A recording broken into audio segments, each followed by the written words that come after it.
I struggle running horror in D&D games. This is something that I hear from a lot of people. There's actually a homebrew rule that you can implement that makes it incredibly easy.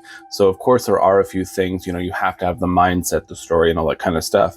But if you're really struggling with the fact that D&D is set up to be heroic and you want to use that rule set, then all you have to do is remove resurrection and limit or remove healing from rest.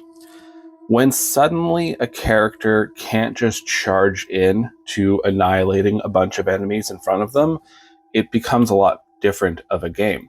When suddenly they can't just, have a quick hour sit down and suddenly all these wounds are better all over their body, it becomes a different game. When they can't just sleep and suddenly they are miraculously full health, then they have to really think about every encounter they're going into, every dungeon, every time they encounter the big bad. What if they get taken out this time? And that generates the fear, the worry, having that threat and stress.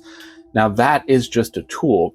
If you want to tell a horror story, you have to, one, have a horror story that you're about to tell, and two, you need to have your players on board. What I mean by this is the players have to understand that they're going to be playing more of a horror-based game rather than a heroic.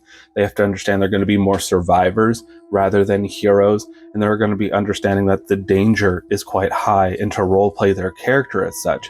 Because if they're still role-playing their character as, haha, I'm the hero, I don't care what happens, and they just kind of run through everything and they keep claiming that they're not scared, they're not worried about anything, then it'll take away from the story. You could be literally playing any system that is horror-based and somebody's like, my character's not scared, I don't care, whatever.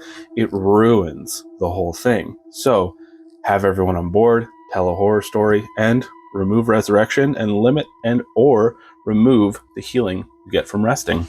Hope that helps.